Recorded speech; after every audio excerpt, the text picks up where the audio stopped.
regular meeting of the Ledyard Town Council to order. And present are myself, Administrative Assistant Roxanne Marr, Councilor Kevin Dombrowski, Councilor Mary McGrattan, Councilor Mike Washington, Councilor Andra Ingalls, Corey Watford, Planning Director Liz Burdick, John Rodolico, and John's iPhone. We've got so many Johns, I'm confused already. Our reporter from the day, Kevin, Councilor Tony Sibilia, and I think that is everyone. Did you get me, Bill? John Marshall? John Marshall, I'm sorry. Now I don't even remember John. Councilor John Marshall is also with us. So let me get to where we're going here. Are there any residents and property owners who would like to address the council? Mr. John Rodolico has already indicated he would like to address the council, and anyone else who would like to, please put your name and your address in the chat box. So, Mr. Rodolico, it's all yours.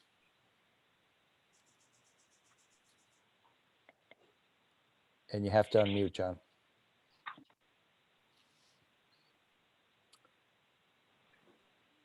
Star Okay, 6. sorry. I got okay. my mutes and unmutes mixed up. Okay. I just want to speak for a couple of minutes about the budget. I haven't had a chance to go into it in detail, but I did take a quick look at some of the major departments, and I would have to say that as usual, you know, it's a good budget in terms of expenditures, in terms of the increases. It looked good. I just had a couple of comments or suggestions, or I won't even call them recommendations, but first is in the capital area, and I know that the capital budget is quite large, but I think if it's at all possible, some of the projects that may be not necessarily urgent, if there is money out there, federal money through the Rescue Act or other things, that we would consider using that, because again, and this is my second point, I think it's very important that we are upfront with the people that this is a reval year, and that first of all, from the numbers I've gotten, I think there's already a built-in 5 or 6% increase across the board average, because of the increase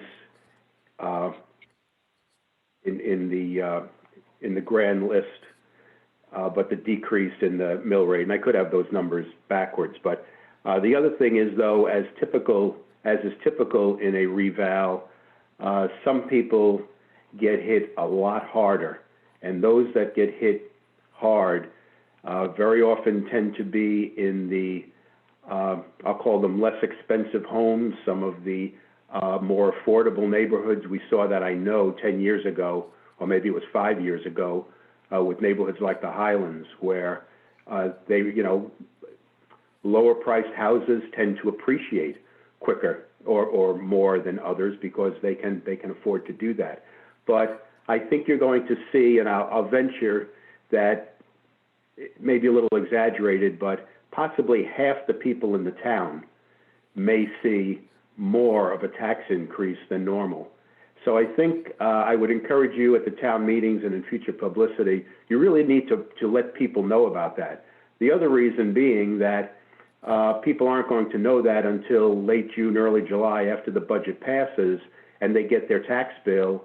But a large number of people aren't going to know about it until they get the letter from the bank telling them, oh, your taxes went up by 10, 15, 20%, which is not out of the question for some people. Your escrow account is now going to be X dollars more per month. So I think we need to let people know that, just in terms of full disclosure, what the impact of this budget will be. Thank you. Thank you, John. And those are very good points, and we will make those points in our discussion. You are right on in your comments. It's been something we've been talking about since the beginning. I would also like, for the record, to indicate that one of the Johns is Chief John Rich, Also, Finance Director Marcia Hancock has joined us. I may have missed Counselor Sebelia, and also Kristen Chapman, I'd like to introduce as the mayor's new assistant. Is there anyone else who would like to speak? Either please speak up and or put your name and address in the chat box.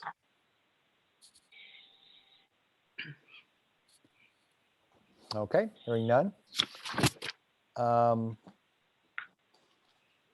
I will ask if there are any committee, commission, board reports. I don't believe we have any. So I will move to comments of town councilors. Would anyone like to speak?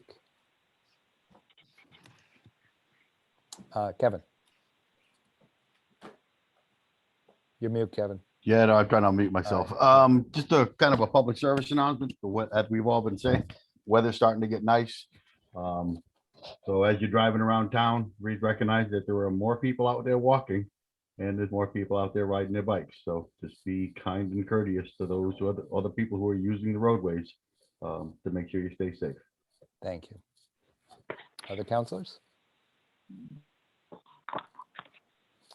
I don't see any. I don't hear any. I would like to note the passing of Capitol Police Officer Billy Evans, who was flown into Bradley Airport tonight on his way back to his home state of Massachusetts.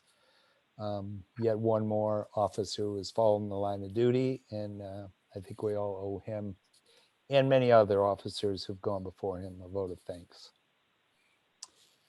And with that, I will turn to review and approval of the prior meeting minutes.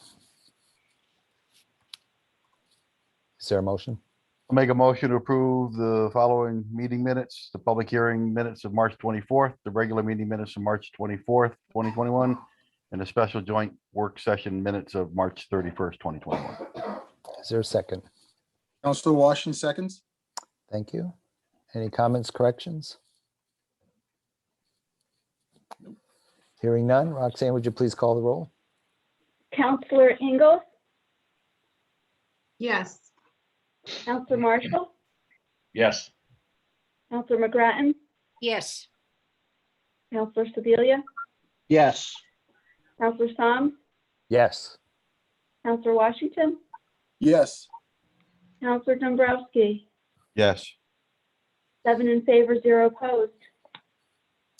Thank you very much. The motion passes. You all have the communications list. Have no referrals. And next up, a council subcommittee liaison reports, beginning with admin. Admin met tonight. I chaired it tonight for Mary. We made some reappointments that are on tonight's, later on tonight's agenda. We also approved the pilot change for the Housing Authority, and that will be on the agenda at our next council meeting. Thank you very much. Questions for admin? Hearing none. Community relations, Kevin? Oh, I'm sorry, Mike? Community relations met on the 7th of April. We did it was a, how was to put this? It was a public informational. It was excellent. It was on social services. We had Lisa Doozy-Smith there, who was the chair for social services. We had the youth services coordinator, Kate Sikorsky Maynard. We had the ledger prevention, from ledger prevention. We had Corinza Mansfield. It was great information. I think the #1 takeaway that was provided was came from Kate Sikorsky relative to services in the town, and that's that the services that are being offered are free. Okay, so if somebody wants, you don't need to review, they're not free, excuse me. Some are free, some have a little bit of cost to it, but the bigger part is there's no referral. So if you need a service, you should feel free to contact Kate, the people in the youth services, social services. The information that they do relative to who gets the services are all confidential. It was really good. It talked about the Juvenile Review Board and how they work with the police department and the schools trying to make sure kids who are on the kids who get in trouble, instead of them ending up in a police type of environment, they work with a group of people, which consists of the school, the board, the police department, counselors, to try and get the kids back on track so that they're not swept up into the judicial system, juvenile system. And that's about it. It was really good. It was recorded. I encourage everybody to go look at the recording. It was a wealth of information. My report doesn't do it any kind of justice for all the information that they provided. It was well done. The plan is that we're going to do another one with some more services that the town members can access. But that's my report. Thank Any you, questions? Councilor Washington. Yeah, questions for Mr. Washington?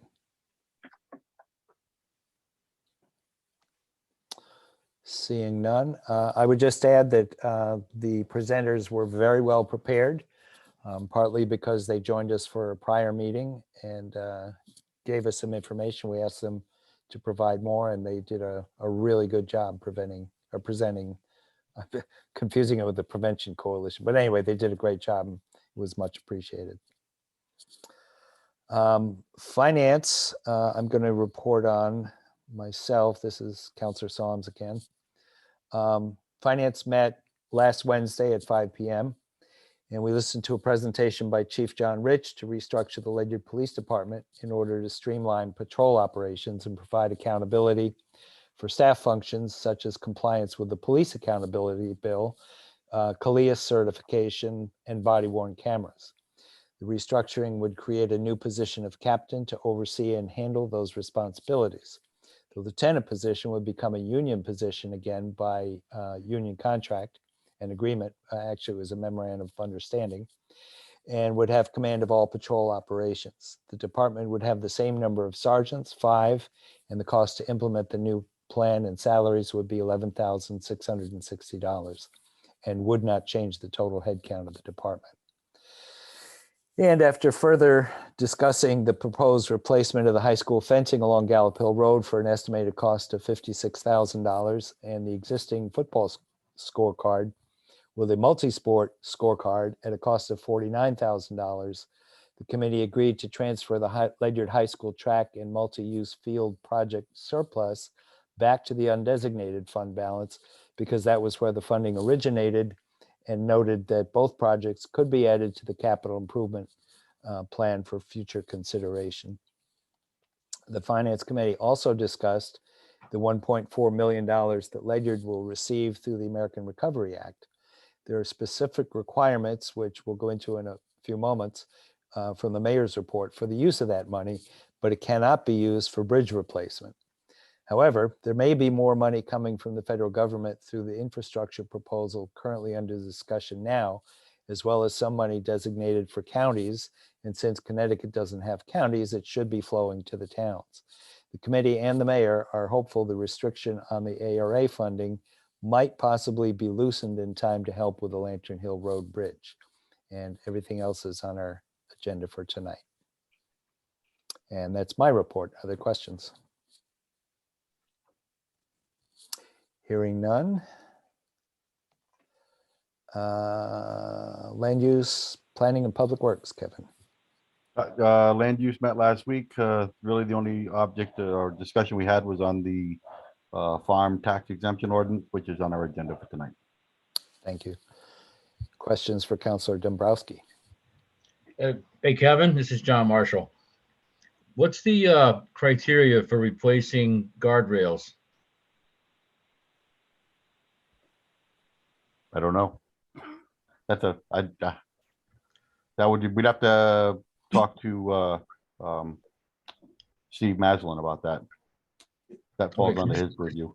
Just driving around, well, yeah, it's part of public works. I get that, but just driving around town, there's an awful lot of guardrails that are damaged and down or missing. Sandy Hollow is a good example. You know, Long Cove, there's a bunch of guardrails damaged. I was just wondering how all that worked. What was the criteria for getting them fixed or replaced? Yeah, we can ask Steve Maslin that question, but yeah, off the top of my head, I don't know. I know there are some that have been damaged and they're, I would assume if with an accident reported that the replacement of those would be coming through discussions with the individual's insurance company to have them pay for the replacement. But as far as damaged ones that have no accident report behind them, yeah, we'll ask Steve Maslin that question for our next meeting.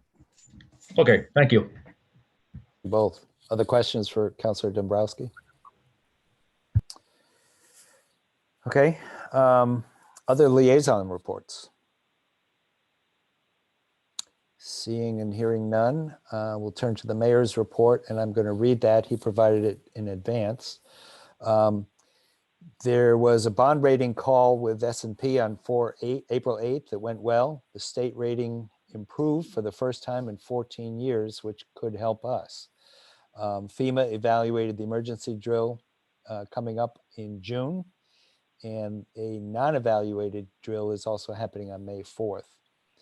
And good news, the surveying is already complete for the multi-use path from Ledyard Center to Ledyard High School. And our new building official, Tom Weber, started on April 5th. And Mr. Weber is shared with another town through COG. So it's an experiment with regionalization where it makes sense. So we welcome Mr. Weber.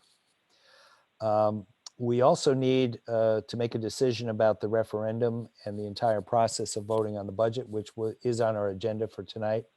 We've had multiple discussions on it this week, and we'll come to that later in our agenda. And someone please remind me if I forget to bring it up, because I'm not sure if it's actually on the agenda. The mayor mentored a high school senior from Gales Ferry for the last 2 years, and he was just accepted to Dartmouth. So the mayor sends his congratulations to Ryan. The CCM bulletin regarding the American Rescue Act, Ledyard funds. I mentioned we'd have more information on this. Total funds coming to the town are 2.9 million. Town gets 1.4 million, and the balance goes to Ledyard Public Schools. We have to spend it by December 31st, 2024, or return the unused funds. There will be 2 disbursements. The first one comes to us on July 2021. The second comes in July 2022. School funding is separate, and it's not part of this discussion, but here are the permitted uses. It can be used for economic impact to residents, to small businesses, nonprofits, or industry, tourism, travel, hospitality. It can be used for investments in public water, sewer, and broadband, but it cannot be used to fund pension obligations or to offset taxes. The mayor's suggested use is investment in public sewer extension, which can pay dividends to the town for the next 100 years with usage fees and economic development. Public service announcement, TVCCA energy assistance is well funded currently, and anyone interested in that or in need of energy assistance should contact TVCCA. There's also state rental assistance options, which can be found at, and I'm going to read this URL, it's bit, as in BIT, /LY/unite, letter C, letter T. COVID has been stable for the last 4 weeks. There have been 5 new cases in the last 10 years, which is very good.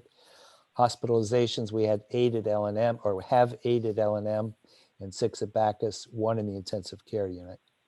And Ledgelight Health District will conduct another vaccination clinic at Fitch High School. Looks like they already did this or doing it right now. It's Fitch High School, April 14th, today, from 4 to 8 p.m. And registrations began on April 12th. And that is the mayor's report. Are there any questions? Okay, hearing none. Under old business, I would accept the first motion.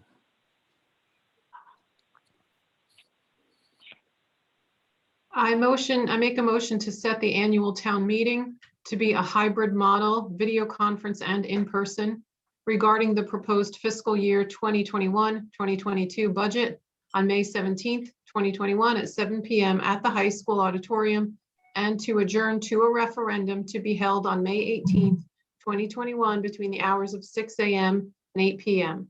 In addition, should the referendum fail, the subsequent referenda will be held between the hours of 12 p.m. and 8 p.m. in accordance with Chapter 7, Section 6 of the Town Charter.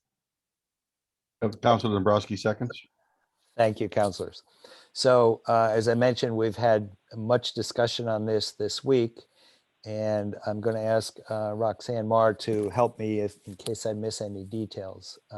We looked at whether the governor's new executive order allows us to do anything differently this year. The old executive order expired, so the town council will not be making a decision on the budget as we did last year. It will be put to the voters.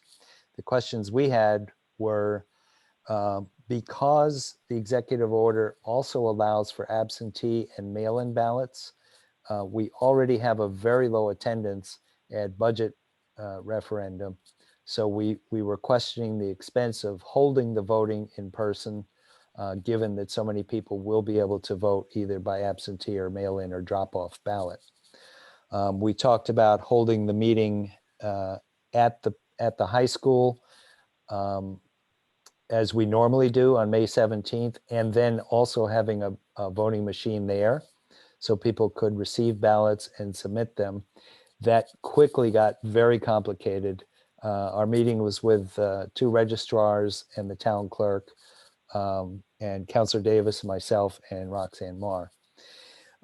Given so many unknowns and the vagueness and complexity of the new executive order, which apparently allows us to change dates but nothing else, so we could not do what we were thinking of doing, but decided to send our questions to the town attorney.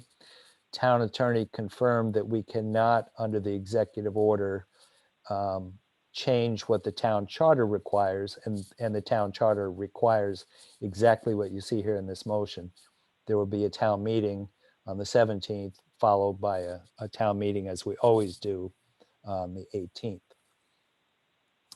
Today, we talked about whether we should change the location in Ledyard of the voting the voting machines, and maybe also have a single voting location, again, due to the expense of staffing 2 voting locations. The registrars noted that there's a problem with Gallup Hill, both in terms of parking, because school will be in session. The parking lots fill up with teachers during the day, and people who are coming to vote won't have a place to park as they did at Ledyard Center School. So there was a concern that people would have to park on the street to vote. Further, residents might be reluctant to come into a school building, and we might be reluctant to have people coming into a school building as well during what's still going on with the pandemic. So one of the ideas that came up would be to put the voting machines and have all voting in the town conducted at the Emergency Services Building in Ledyard Center. Because there would be the same concern with the schools in Gales Ferry, as well as the fact that there's the expense of staffing 2 locations versus 1. So to summarize, this meeting will be, the May 17th meeting will be a hybrid model in terms of video. So if you want to watch it, you can watch it via Zoom the way you can now, this meeting. And also people can come and speak and be heard at Ledyard High School auditorium as we normally do. And then we would, the referendum would be at the voting machines at the Emergency Services Building. We're not specific yet about the location of the voting machines in this motion, so I think we're okay there. The other thing I want to point out is that there is no plan to have people vote at the town meeting. Everything will go to voting machines as we've done in the past. Roxanne, did I miss anything? No, I think you covered it quite well. The only question I would have is, did they want to change the original referendum? You all had talked about reducing the hours for the first referendum from 12 to 8, which you can do because that is not stated in the town charter. So you could set that time to be different. Yep. So, That would be an amendment to the motion if someone wanted to do that. oh, I see. Right. I was reading it wrong. I was looking at the second paragraph with the 12 to 8. I see. Right. So we're, as written, we're saying it would be the normal voting hours from 6 a.m. till 8 p.m. The registrars told us that reducing the hours would not reduce the number of people needed to staff it. However, it would reduce the number of paid hours to staff the voting location. So if someone wanted to make it a friendly amendment to change the hours to something shorter but- than 6, yeah, go ahead. I have a question, but if you're reducing the number of locations from 2 to 1, you already have a significant savings there. Good point. So. Yeah. Yeah. Yeah, I'm not in favor of reducing the Yeah, hours. neither am I. But I mean, I'm if not. you, right, so to the We point have- of it. You Go have ahead, Ross. two big pockets of time when voters come through, and it's before work and after work. And so I think we are making it very inconvenient for the people who care to vote in the morning. We're going to make it very inconvenient for them and possibly lose voters. So I'm not in Yeah. favor of reducing hours.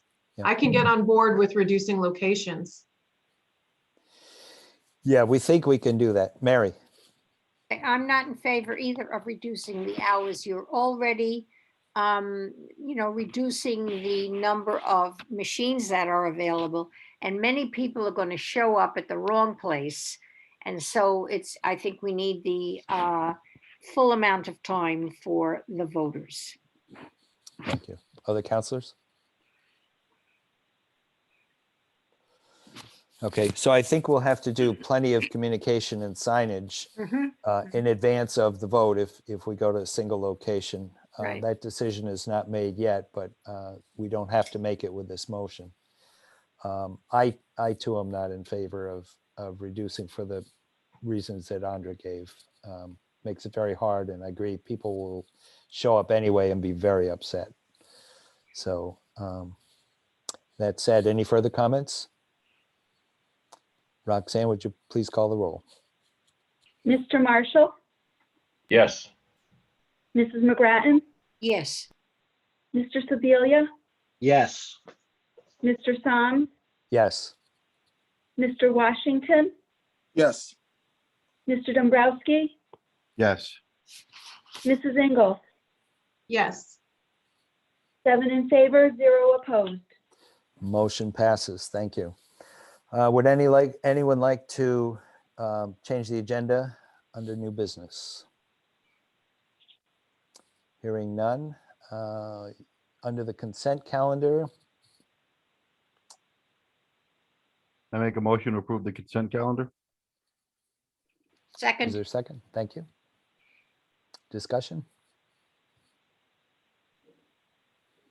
Okay, Roxanne, please call the roll.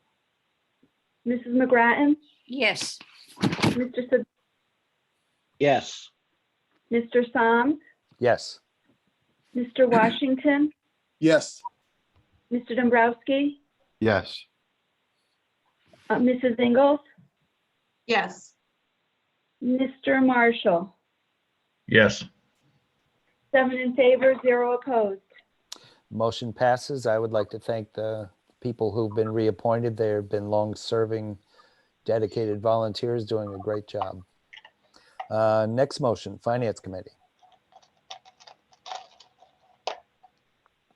Sorry, I have to unmute myself. Okay. I make a motion to approve transfer of $14,525 from account 210-90305-58915 CNR undesignated to account 210-10103-54500 Historic District Building Maintenance to cover the cost of lead abatement in the Lester House. Is there a second? Counselor Dombrowski seconds. Thank you. So this project, I think we've discussed at council before. We've discovered lead in in the Lester house, and we have a family living in the living quarters in that building, and we can't waste any time in mitigating it. We would like to look into applying retroactively for some kind of grant or funding to help pay for this. But in the interest of health and safety, we've got to move forward and get this taken care of. Basically what will happen is surfaces that scrape, like the inside of window sashes, have been tested and found to contain lead. And so we've got to treat the insides of window sashes. We've got to encapsulate in other areas inside the house that contain lead paint, either by painting them or otherwise covering them up. And this amount happens to be under the $15,000 purchasing ordinance requirement. And we are wanting to move quickly, as I already said. So this is something we've got to do. We're going to use undesignated funds to pay for it. In addition, we want to move the family out of the house while this is being done. In addition to doing things like fixing paint issues, we'll also be recarpeting and covering flooring, which is an improved method of reducing and eliminating a lead problems or lead contamination. So the family has to move out. They have animals on the property, so they have said that they would prefer to be in a mobile home or RV on the property so that they don't have to leave. And the Historic District Commission and the Mayor's Office are looking into finding accommodations in the form of an RV. And I think that's all I have. Any questions, comments? Councilor Washington. You're mute. I may not have caught this, but are there children living in the unit? Yes, Okay. there are. Yeah, that's how this issue was discovered, and that's why the sense of urgency. So yes, there are. Kids think lead paint tastes sweet, so that's a problem. Yep. I know for a fact that it tastes sweet. A lot of I fishing. live in a house with lead paint, so as a kid. Other questions? Roxanne, would you please call the roll? Mr. Sebelia, Yes. Mr. Soms, Yes.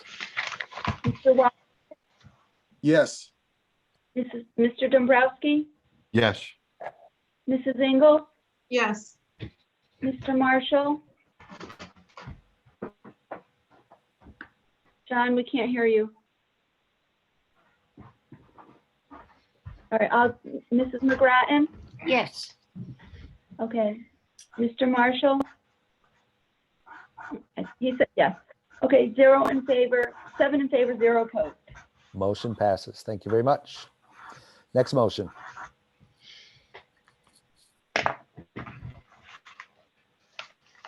Sorry, I shouldn't have unmuted.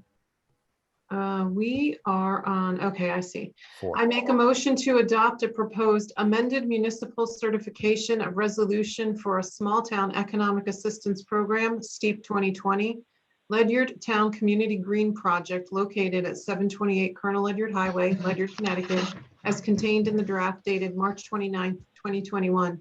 In addition, authorize a local match of $59,895 provided by in-kind service and/or funds from the Public Works Department. Is there a second? Councilor Dombrowski seconds. Thank you. So this is a resolution we've already passed. We passed it back in August, but the dollar amount was incorrect and the state is asking us to correct it to the exact dollar amount. And we also thought it a good idea to also mention this time around that there is the local match. As many of you probably know, Public Works has been putting a lot of work into the project. So the 59,000 is actually mostly made up of Public Works labor and materials that in many cases we already had. So that's all I have on that. Questions? Hearing none, Roxanne, please call the roll. Mr. Soms, Yes. Mr. Washington, Yes. Mr. Dombrowski, Yes. Mrs. Ingles, Yes. Mr. Marshall. I think he's having an audio problem. I can see him. Mrs. McGrattan, Yes. Mr. Sebelia. Tony, Yes. take your hand. There we go. 7 in favor, 0 opposed. Motion passes. Thank you very much. Next item, please. Motion to approve resolution authorizing the issuance of not exceeding 3,100,000 refunding bonds for payment in whole or in part of the outstanding principal of and interest and any call premium on the town of Ledyard's $4,705,000. We have too many zeros in this number. We've got $1 billion here. Yeah, we do. $4 Yes. billion. General Then- obligation. To be clear, it's 4,705,000, not 4 billion. General obligation bonds issue of 2013 and costs related thereto. Is there a second? Second, Counselor Washington. Thank you. So this is good news. We are refinancing at a lower interest rate on the same schedule, so we're not extending the payment schedule. It will save the town $300,000 to $350,000. So we always like to vote on items like this. And thank the finance department and the mayor for finding this and making it happen. Questions? Roxanne, would you please call the roll? Mr. Washington, Yes. Mr. Dombrowski, Yes. Mrs. Ingles, Yes. and we've got Mr. Marshall. See if I get a sign from him. He's trying to unmute. Mrs. McGrattan, Yes. Mr. Sebelia, Yes. Mr. Soms, Yes. and there's John. Yes. So there's 7 in favor, 0 opposed. Thank you very much. The motion passes. Next motion, please. I make a motion to adopt a proposed fiscal year 2021-2022 budget in the amount of $60,296,365, comprised of general government, $26,624,396, and Board of Education, $33,671,969. Is there a second? Second. Thank you. So Marcia Hancock is here tonight. You all received a copy of the budget. We have a couple of minor adjustments to make to it. And I'm going to ask Marcia to help me with that, so I hope she's unmuted. There are a couple of things that we need to talk about. One is, at the finance meeting, we reduced a line item for telephone and fax machines by an estimated amount. So we need to eliminate that $1,000 reduction and replace it with a $1,548 reduction, which is the actual amount the IT department thinks we will save by eliminating fax machines. So I'm going to ask Marcia when we get through this to tell us what the actual adjusted dollar amounts are for the budget. There is also in this motion $11,660 for the police department restructuring. And if the counselors decide that they don't want to approve that, we may need to adjust the budget by that amount. Finance put it in the budget so that we could discuss it tonight and get a full consensus of the council. I'd also like to talk about capital, and I think we should do it this way. Mr. Rodolico recommended that we should reduce the capital budget where we can, and I think I heard him suggest that we expect some more money coming from the federal government, possibly as a result of the infrastructure proposal that's being discussed now, and also there is a slight possibility that we might see a relaxation, as I mentioned, and maybe be able to get some money to pay for a bridge. Right now, the capital plan has money for a temporary replacement, or a temporary repair. I think it's in there at 100,000. The last estimate I heard for that was $137,000 according to the newspaper.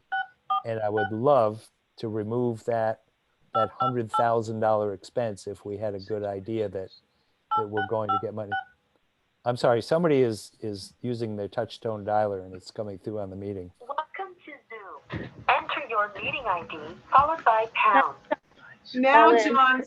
John's audio works.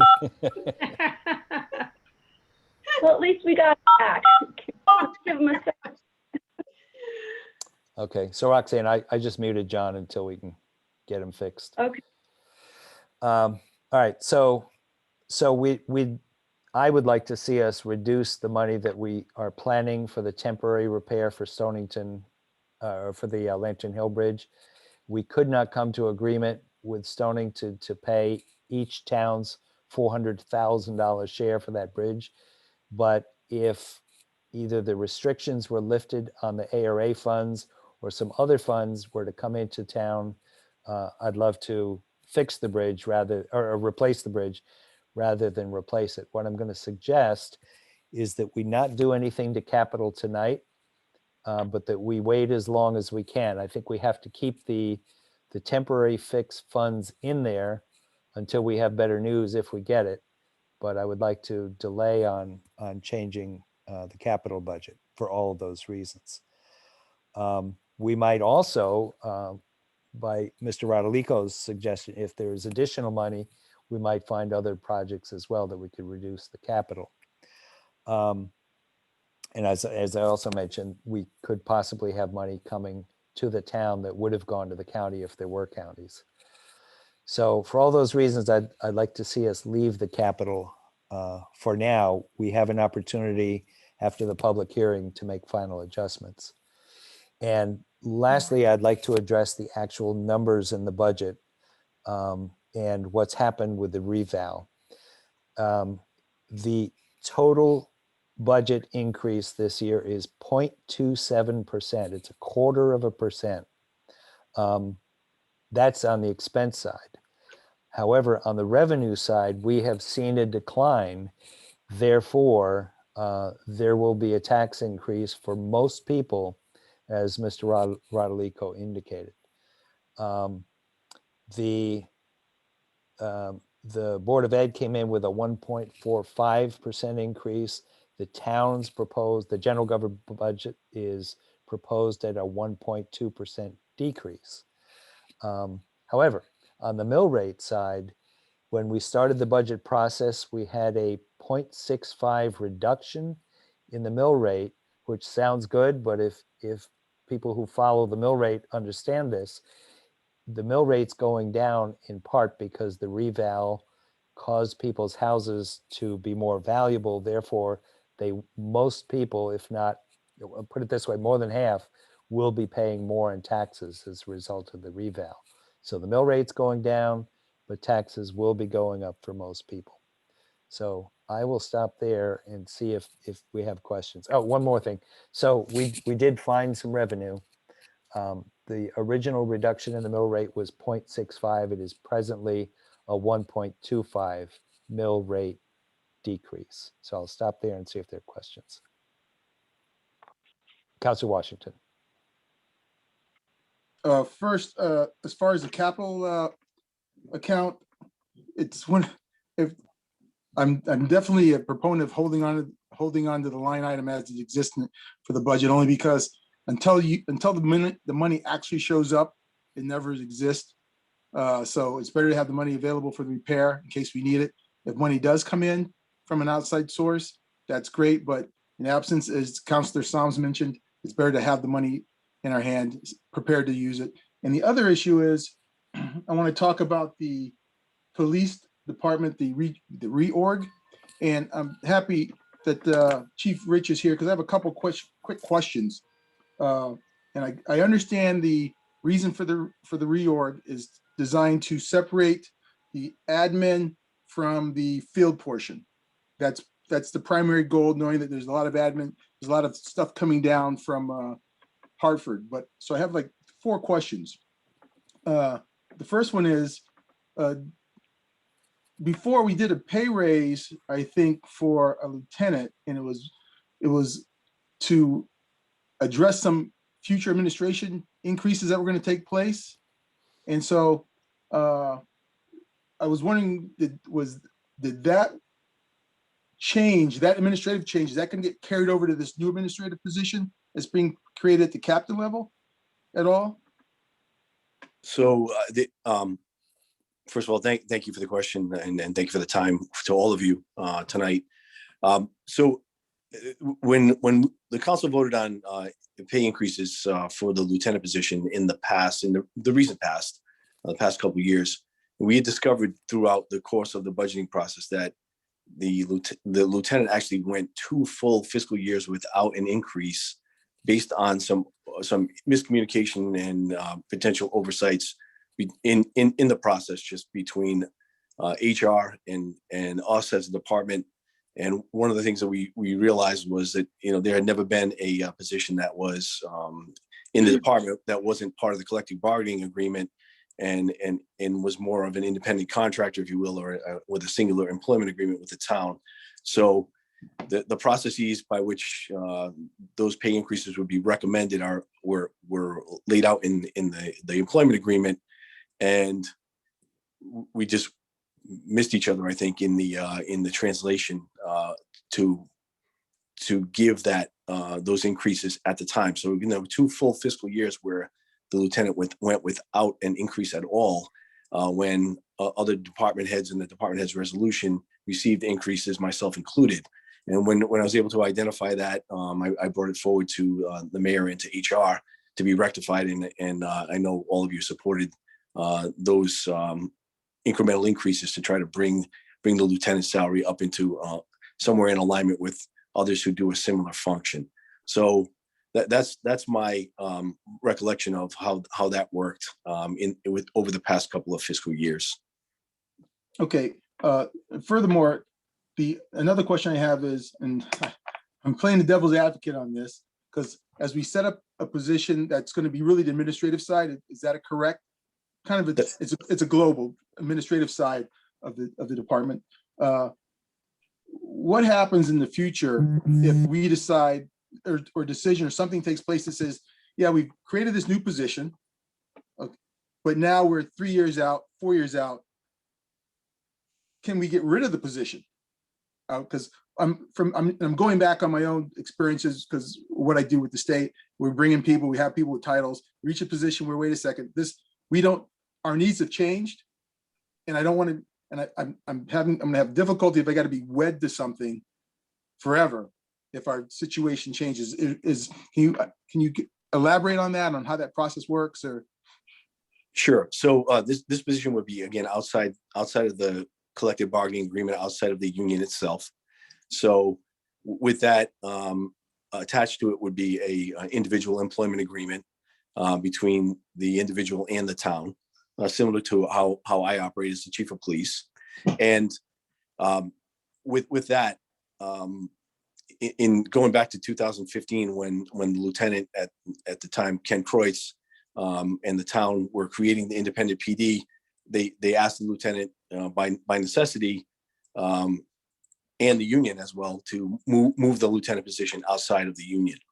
And when that happened, in the agreement that goes along with that, which is still in effect and has been attached to the most latest collective bargaining agreement, it kind of gave the lieutenant some cover and a parachute to go back to a union position with all seniority and all benefits associated, if either the chief of police decided that he wasn't the right person, or that other positions were needed, needed to be a restructure. So in discussing things directly with Lieutenant Kreutz today, I think we do well within an agreement with him to give the same kind of consideration. And basically, if the position does get eliminated, or it gets replaced by other positions, or different things happen, that he would be given, the right of refusal, if you will, to be removed back to a previous rank like exists right now. He has that option in the event that something happens. Been a long time, 22-year dedicated employee of the town. We'd like to make sure that he gets to his full retirement years of service, and I would expect that with this position there would be a similar arrangement to be made. So there would be that cover for both him and for the town as part of the agreement. Then my next question would lead me to if whoever, somebody becomes captain, they get there 3 years out, they're no longer, the department decides it hasn't worked out, we don't want the position, we're going to move the position. So he would move back down to say back into a union position or the lieutenant position. And then, so my question would be at that point, does that make us top heavy? And if it's going to make us top heavy, we have a long-term employee here. And my big concern is making sure we don't flush anybody out the door that, unjustly. But if the person comes down, do we top off with too many sergeants down the road for 25 years, or do we have people that's in the wings that's going to be retiring? So even if we do have to absorb that for, say, 2 years or 3 years or something like that, that there's people that are going to go out the door in retirement and that'll equalize again. I'm just trying to get a. Sure. So the MOU again that created the independent department and moved the lieutenant's position outside the union had that built in as well. And what it said was, if the lieutenant ends up back in the sergeant's ranks, then the number of sergeants would be reduced by attrition, just exactly as you described, Counselor. It would be somebody retires and that position is no longer needed because for that period of time, whatever that might be, we would have an extra person in the supervisory staff if under that situation. I'd like to stress that this is just a reorganization of the existing supervisory staff and doesn't require the hiring of an additional person. It's just 2 promotions. One of them would be to that new position as you described. What, just out of curiosity, what's the normal years of service for retirement for an officer? I know it has his duties at 20 and out, 25 years and out. With the defined benefit plan that Lieutenant Kreutz and the more senior members of the department who came before 2012 are enrolled in, it's 25 years. How so when I think about that hierarchy of sergeants, are we talking sergeants that got 10 years or are we looking at guys that if this were to take place, he's dropping back in, but when he's dropping back in, he's dropping in with a bunch of guys who are dancing on the 23, 24-year line anyway, so that attrition is right around the corner versus 10 years out. Sure. So we have some very, very senior sergeants right now in the ranks. There would be 4 people that would be eligible to compete for the lieutenant position if the town decides to approve this and it goes back to the union. And of those 4, there's only 1 who has less than 20 years of service. And he has approximately 15. So the rest of them are all, one is currently eligible to retire with 26 years of service this August. And then others are 23 and a half, 21. And then the only other one would be, again, one who would be eligible to compete for the lieutenant position has about 15 years of service with the town. So, and this may sound crude when I say this, and so take it. I hope I don't offend anybody, but that's what I tend to do at times. So really, this could be a 4-year marriage, and at the end of the marriage, we can decide, are we going to keep it or are we going to move on? I guess you could be right. Currently, the Lieutenant Kreutz and I are on basically the same schedule as it relates to employment with the town and agreements that are in effect right now. So, and those are currently good through the beginning of 2026. So it's 4 years plus that's left at this point. And this cost is, just in general numbers, the cost is around $11,000 between the Yes. uptick between the two positions, about 11 grand, the changes take place. Yes, so the lieutenant position would be the lion's share of it, and that's by contract. The pay scale is Sergeant 1 as it exists now, plus 10%, and so that would require from top sergeant a $6,600 increase, and then the other $5,000 in the proposal would be to bring the captain's position not necessarily in alignment, but somewhere close to those who serve as captains and deputy chiefs in departments throughout the state. In our local area, for example, in the town of Stonington, captain's budgeted at $118,700, I believe, for next year. So obviously, this would be much lower than that, but at the same time, also somewhere within reason as it relates to the responsibilities of a position like that. Thank you, Chief Rich. No more questions. Thank you, Counselor. Other counselors, questions? I got one, Bill. Yep. Go ahead, Kevin. So my question more isn't, Chief, I looked at what you were proposing. It's for me, it's not the dollar amount that it's not the amount in the budget that we're asking for the increase. My concern is process. My concern is that we're doing a reorg of the police department, but using the budget process to do that. Instead of having a plan, establishing what that reorg would look like, and then come into the budget to say, this is what we need to make the plan. So, and maybe it's just in the short term turnaround that I had and actually being able to, number one, hear about this change. And the other question I have on this is, so I guess the first question is this the right process to make this reorg? Or is there a different process that we should have used to say, this is how we want to reorganize the police force moving forward to support the needs? And then going to say, hey, here's what I need in my budget to support this reorganization effort. And were there other avenues looked at in order to fulfill the need instead of creating this new captain's position? So really, those are the two questions I have. Sure, I'll try to address both to the best of my ability. I think so.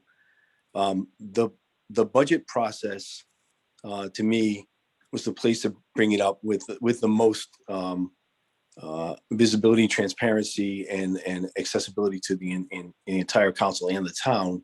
And it is the process by which under which we would be doing such a reorganization, because we operate in a pretty streamlined fashion as it relates to the ordinance that created the police department, my duties, and I answer directly to the mayor.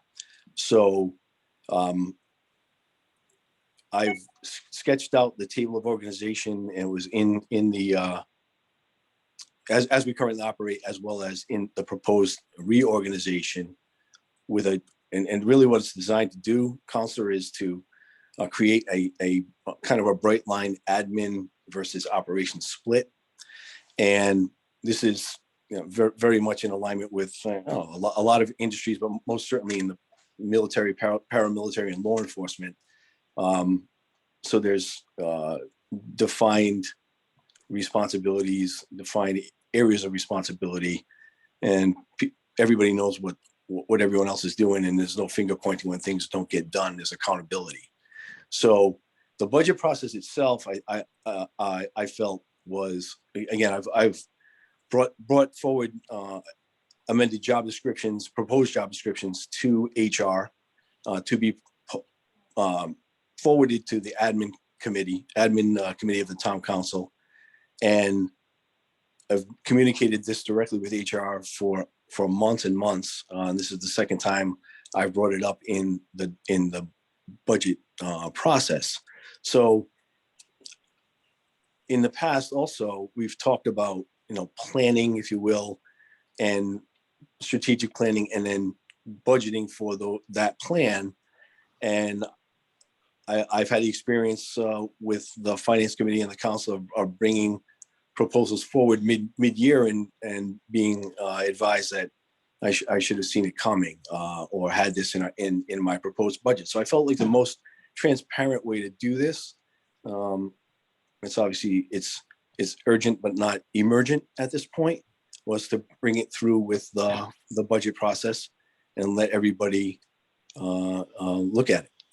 So it's no secret that I've brought this up with the mayor and with HR on numerous occasions.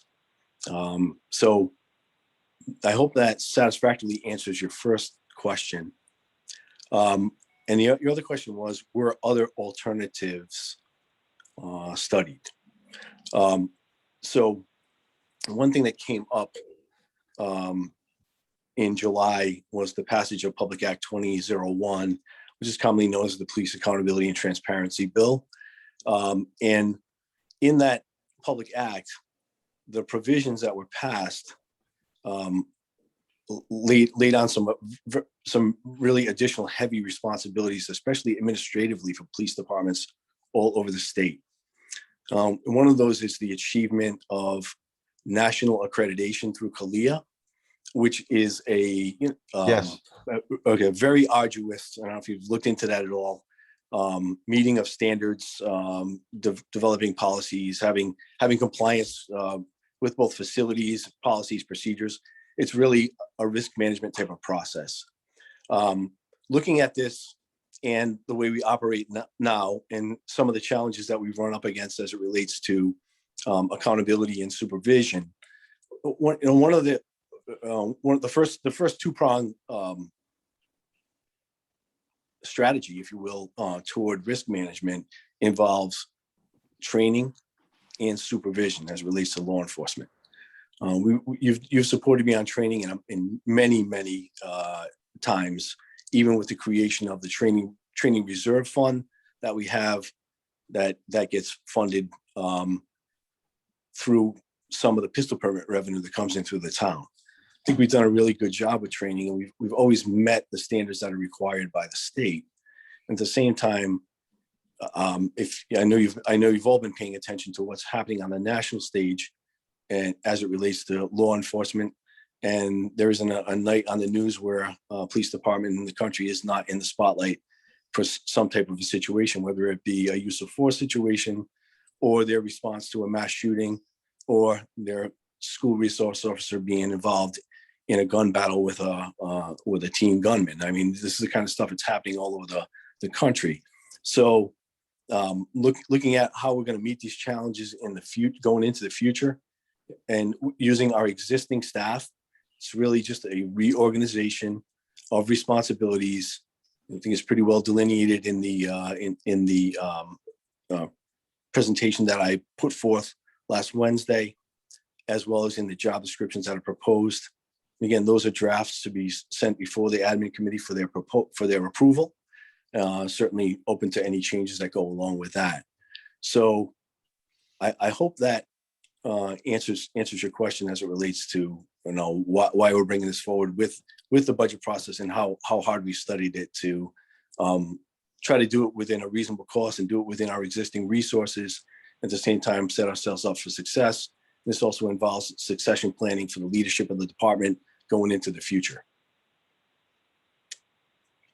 Okay, well, thank you for your response. Like I said, I'm not sure if I got how the process. So if I got it right, between you and the mayor, in accordance with the ordinance, the process for how you want to organize the police department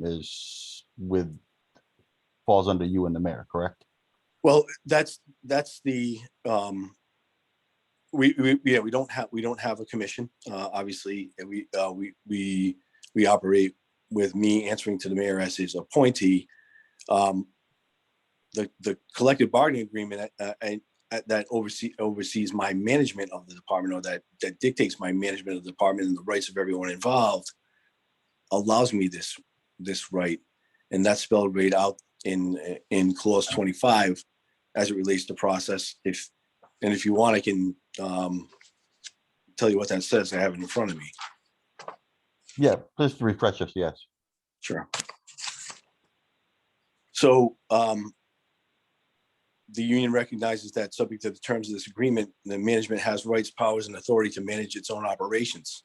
These rights include, but are not limited to, establishing standards for productivity, determining the objectives of municipal departments, determining the means and methods of fulfilling those objectives, including selecting, increasing, and decreasing the staff through hiring, promotion, assignment, transfer, discharge, and layoff. That's the clause that applies directly, that's been negotiated between the town and the union to this particular proposal as I see it. So, but where I'm getting maybe where I'm getting mixed up is, are we as the council in moving forward with this approving your reorganization plan, or just the funding to enact it? That's the question, is who approved the organizational plan changes?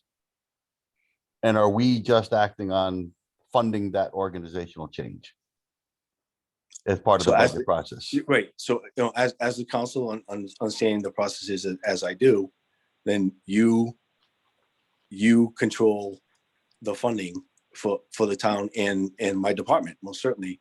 And so, and that's the reason why I brought it forward with this process and have in the past, so it can be looked at by all the eyes that need to see it, sir.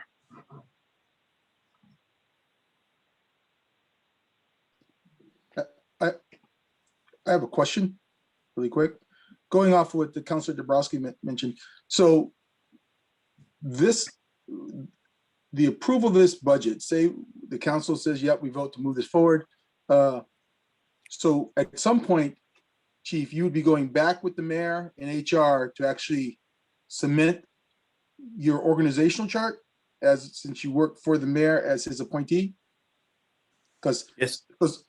And I think that's the question that's out there, is this part takes care of the funding, so the money's available, but the money, though the money's would be available if this were approved, it doesn't become useful until the org chart has been approved by somebody. And the question becomes, who approves that org chart? Would that be approved by the? Thank you, Mike. That's where I was trying to go. It's like right now, the only thing that we're really acting on is that approving to put into the budget the funding that would be required to support this change. But ultimately, whether it's us or the mayor, or however, the organizational change would have to be approved. And I understand what you're saying, Chief, as far as what the contract allows, but the contract isn't Chief Rich versus the union. It's the town of Ledger versus the union of who has the authorization to make those organizational changes. So my question, where I'm trying to go is that when I was asking up the process is really that we are not, even if we approve to say, go move this forward onto the budget, we are not here as the town council approving this organizational change. We're only saying that the funding would be available once the organizational change is approved. I believe you're correct, sir. Yes. Yeah, that's correct. I believe that's right too, Kevin. Okay, I just wanted to get that clarified. That's all. Yeah. To make sure that we are not here in the council in the budget process approving an organizational change within the police department. All we're doing is authorizing the funding to be put into the budget if that organizational change is approved ultimately. Correct. Because that's what the mayor does with his departments. If he decides he needs another position, he asks the council for the money. If he decides to eliminate a position, he just does it. So I believe you're right. I just want to get that clarified. That's all. Yep. But I would also say to a couple of Chief Rich's points, this is not the first year that Chief Rich has come to finance with this proposal. And we have not entertained it in the past. We've listened to it, but the first time he came to us, he outlined basically the same idea of this bright line between operations and staff. And at the time, Sergeant Bailey was carrying many of those duties, administrative duties, desk duties, investigative duties, as well as managing other things, administrative. Like, I'm not sure he's managing the cruiser cams, but that's an example of the kind of work that he was doing. And he retired. So we went from, we had 5 sergeants, Sergeant Bailey included, and then Officer Foster was promoted to sergeant because Sergeant Bailey was retiring, but Sergeant Foster is a patrol sergeant. So the chief has come forward again with the same proposal, this time with the added impetus of the CALIA certification, the body cams, and everything else that's been piling up on the department. So that's kind of the background. And he's been consistent in coming to finance. We just haven't, you know, the whole council hasn't approved it because we haven't entertained it and put it forward in the past. All right, I agree. Chief Rich, thank you for your answers. Thank you, sir. Bill, I have some thoughts I want to share. Maybe not a question, but I would welcome what the chief would say. So first, I've been reluctant, and I spoke with the chief. I've spoken with the mayor. We had good long conversations. I've been reluctant to support the captain's position. I am a fan of the chief. I am not an officer. I don't want to be an officer. I am a fan. I am a fan of good policing. I support that. And yet I struggle to understand the need of a captain's role for Ledyard. Part of the job of the council is to make sure that each department is pulling its weight correctly. And I shared this analogy with a couple of you. Like, I imagine it like a big game of tug of war, and it's not a game and it's not a war, but we need each department to correctly pull its weight against the system. So if it's like a game of tug of war and you've got this flag held up in tension by a rope being pulled in 2 directions, and we're trying to keep it centered, the job of the council is to make sure that everybody is pulling, not too hard, not under pulling, but to keep it balanced. So I'm listening for what is our chief of police telling us his department needs, and then we have to weigh that against what does the town need long term. So there are all of these competing interests pulling, and hopefully we get it right and the system stays held up, right? So I've just been struggling to understand the need of a captain for Ledyard. Now, even though I was leaning toward no, I voted yes just to get it out of committee, because I felt like this discussion needed to happen at the full council, not just among the 3 members of the finance committee. So even though it's messy, I really make no apology for that. I felt like we all needed to hear this, discuss it, and understand the nuances of it, because there's more to it than meets the eye.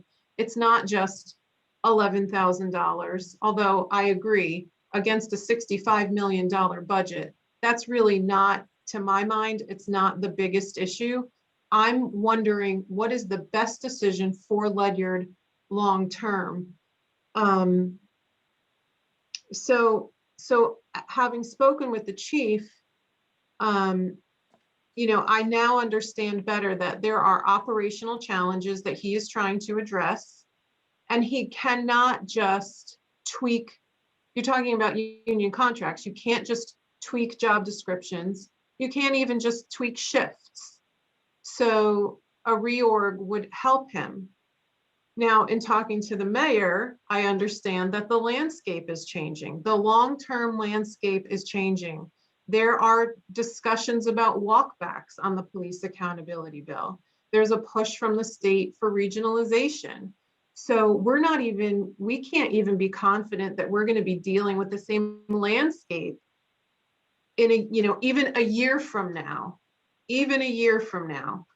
And so right now, we can't be confident that this is the best long-term decision. In another few months, we might have a better, clearer forecast to be able to say, actually, the captain addition makes perfect sense. But right now, I'm still not 100% confident that it's a great long-term decision. And if we decide this tonight, it's a really hard thing to undo. That's like trying to get the toothpaste back in the tube. I get it, you can take the captain role away, but who wants to do that once it's out there?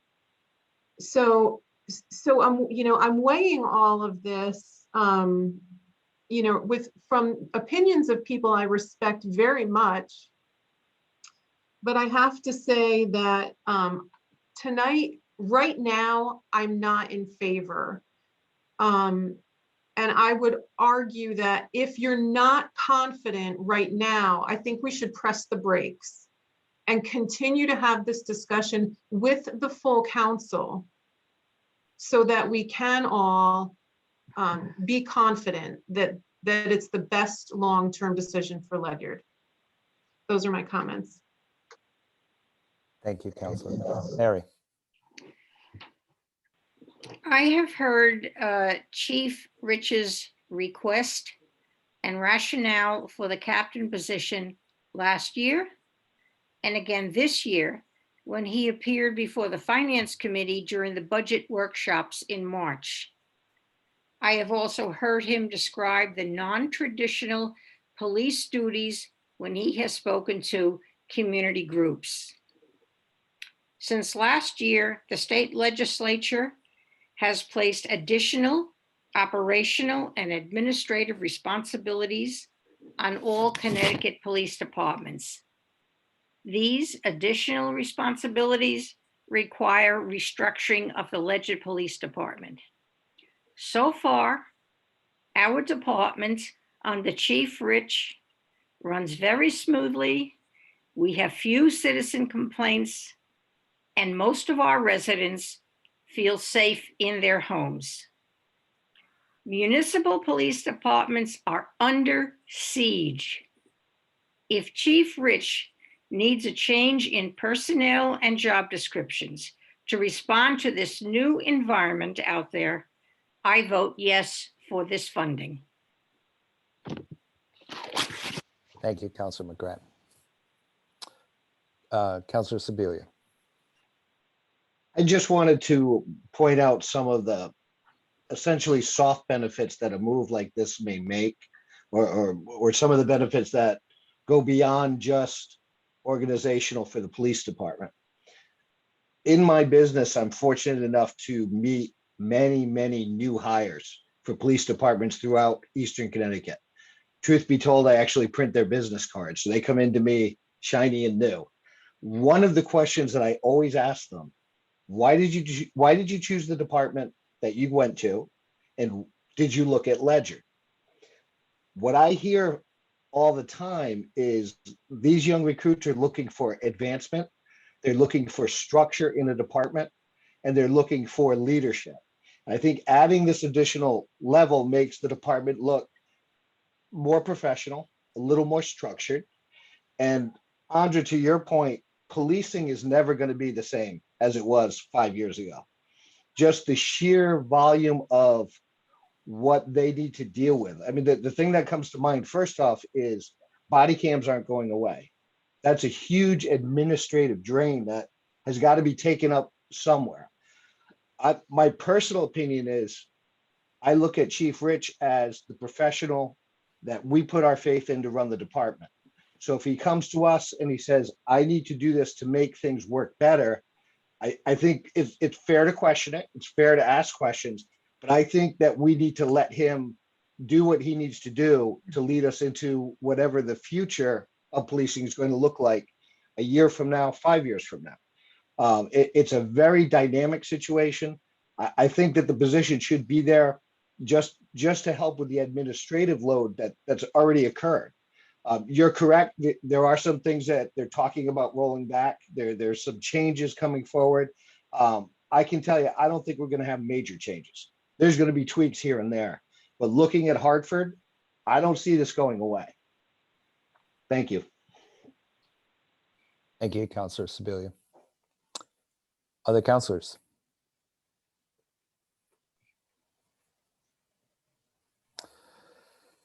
Okay. I'm going to offer my thoughts on this. I've been close to the department both through bargaining and through many years of seeking to attract Chief Rich to come back to Ledyard when he retired from the state police. I recall a former mayor telling us we need to keep this guy. So I echo Councilor Sibilia's comments about trusting staff, and we do that a lot.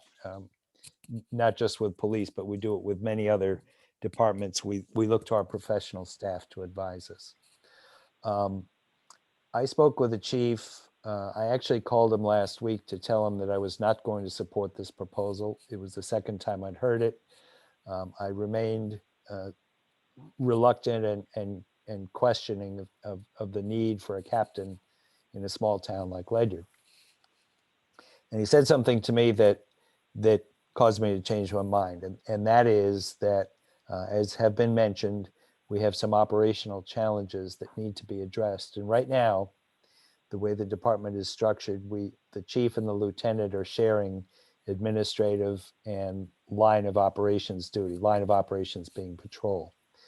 And from my own professional experience, not police, but organizational, I know for a fact that where accountability is not clear, things get missed, things fall through the cracks. And you need a strong operational leader directly accountable for line operations, and you need a strong strategic thinker directly accountable for staff operations. And his proposal does that for me. And that's what convinced me that I should listen to the chief.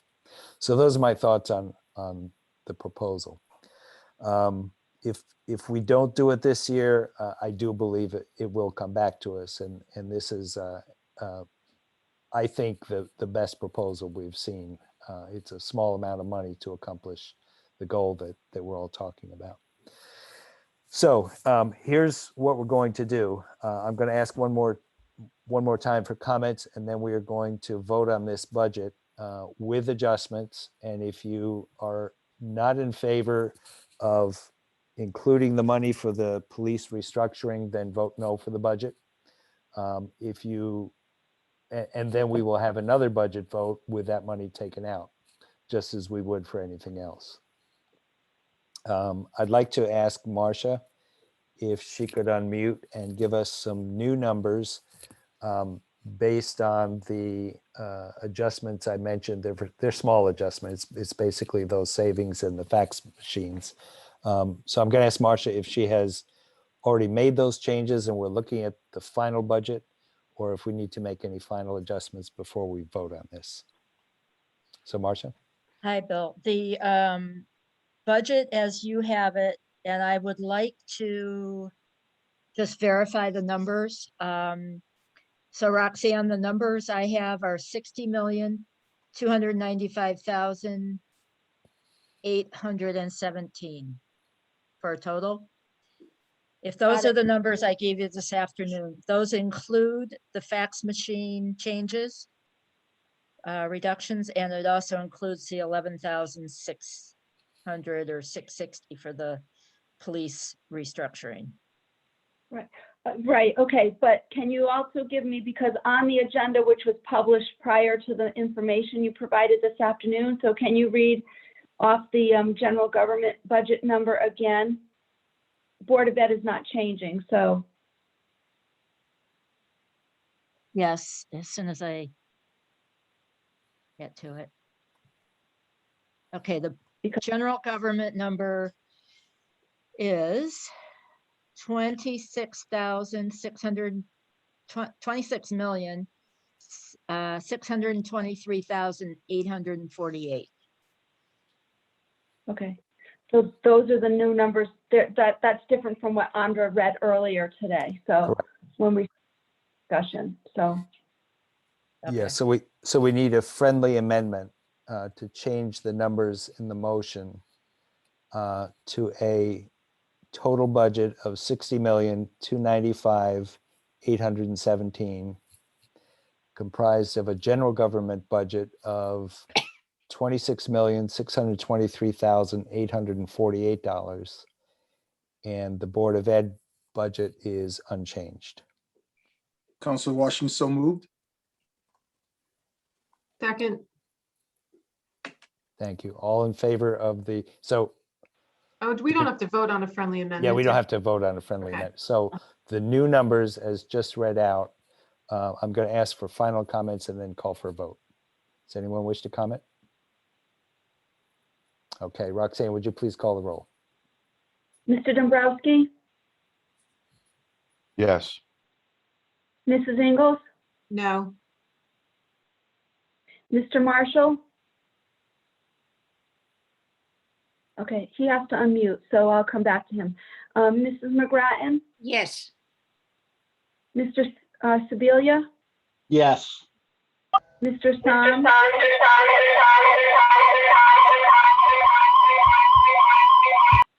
Yes, that's John. that was John. John, can you or put it in the chat. Yes. Counselor Washington? Yes. So we have 6 in favor, 1 against. Bill, you're muted. Motion passes. Thank you very much. Next item, please.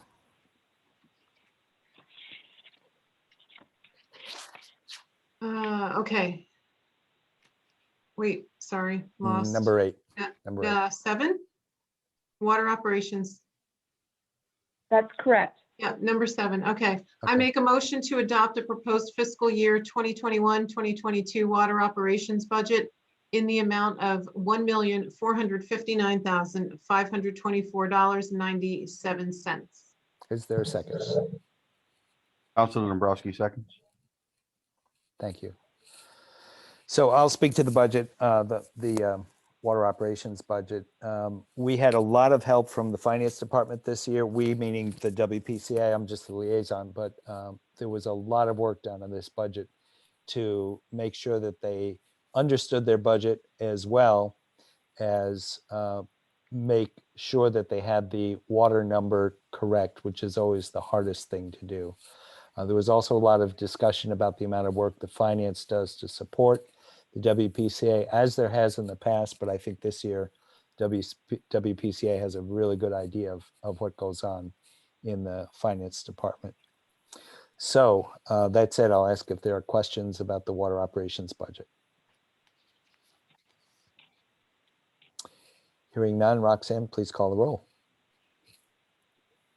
Mrs. Ingles, Yes. Mr. Marshall? All right, I'll go to Mary. Mrs. McGrath, Yes. Mr. Sebelia, Yes. Mr. Psalm, Yes. Mr. Washington, Yes. Mr. Dombrowski, and Yes. if John could text us or something, or message us. Just playing a big yes. He says yes, yay! 7 in favor, 0 opposed. And we can see you now, John. You could. Okay, next item, please. I make, Oh, sorry, we're at land use. Yay, I'm done. yeah, Finally, you're done. It's not my turn. I make a motion to adopt the proposed an ordinance providing for property tax exemption for farm buildings in the town of Ledyard as contained in the updated draft of March 11th, 2021. is there a second? Second. So, So- Kevin, you want to, go ahead. Yeah, so we had the public hearing on this a couple of weeks ago now. There were some comments that we had received from residents, from Mr. Treaster in specific, about consistency with state statute and within language within itself. So we went and revised sections of the ordinance to incorporate those changes. We then determined that those changes that we made were not substantiated enough for us to have to go back to another public hearing. So it's here for us now. As we had discussed at the public hearing, this would allow for, in accordance with state statute, for farmings that meet the criteria in accordance with the ordinance and the state statute to apply for additional tax relief on property buildings of $100,000. Now that also recognize that $100,000 of tax relief for every building that the farmer has on the property that is being used for farming. The state statute already provided an exemption that they can apply for without any local municipal action for $100,000 of equipment. So this would provide another $100,000 of tax relief on buildings. You're on, Bill. Thank you. Questions?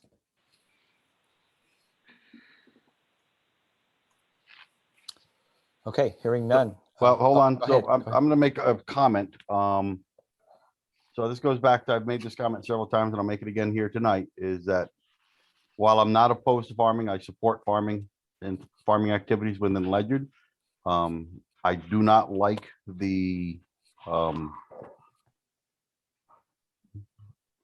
what this does as far as, like, last year, we took away a tax break, an increased tax break on the senior citizens as being unaffordable. And now we're giving a tax break to another group. So from a, just from an outward stand, it doesn't look good when we took it away from, we take a tax exemption away from one group and then we turn around and give it to a different group. So based on that, and that is still my opinion, I will be voting against this. Councilor Ingalls. Kevin, I appreciate the sensitivity to optics on this. I will say we did not take away a tax break. We capped it because it was growing exponentially and we wanted to actually protect that tax break for that group. So it wasn't removed, it was just capped. This was a request. We considered it. I feel like we've been talking about this ad nauseum. I think it fits with our community. So I'm in favor of it. Thank you. Councilor Washington. I understand the optics and how it looks, but I think the value, I support it because I think the value is that the more land we can keep that's presently farmland as farmland, it increases. It's a benefit, I think, to community. And if we don't turn that land, hopefully, into tons of subdivisions, on one side it costs money, but on the other side, I think it is a general improvement to the town as a whole from the aesthetic part of it. And the other part is it doesn't put a major increase of any type on school services and things of that nature. So I think it's a good thing for the town in the long run. Doesn't mean someone won't sell the property off, turn it into 1,000 subdivisions or something, but I think in the short term, in the long term, it's a good deal. Thank you. Other councilors? So I would add that the cost of the senior tax relief when we implemented it to the town was about $100,000. And when we decided to cap it, it had grown to $300,000.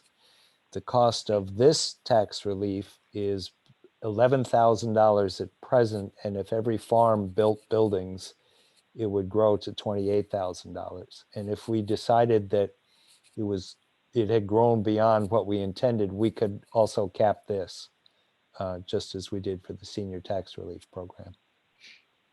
Actually, I think we'd have to we'd have to take this back. I don't think we could cap it because it's written under a state ordinance or state statute. It is in the ordinance, there is a limitation. Yeah, so we could stop it if we had to, is my belief. So other final comments? Roxanne, please call the roll. Mr. Marshall? Yes. Oh, yay. Okay. Mrs. McGrath? Yes. Okay. Mr. Sevilla? Yes. Mr. Soms? Yes. Mr. Washington? Yes. Mr. Dombrowski? No. Mrs. Ingles? Yes.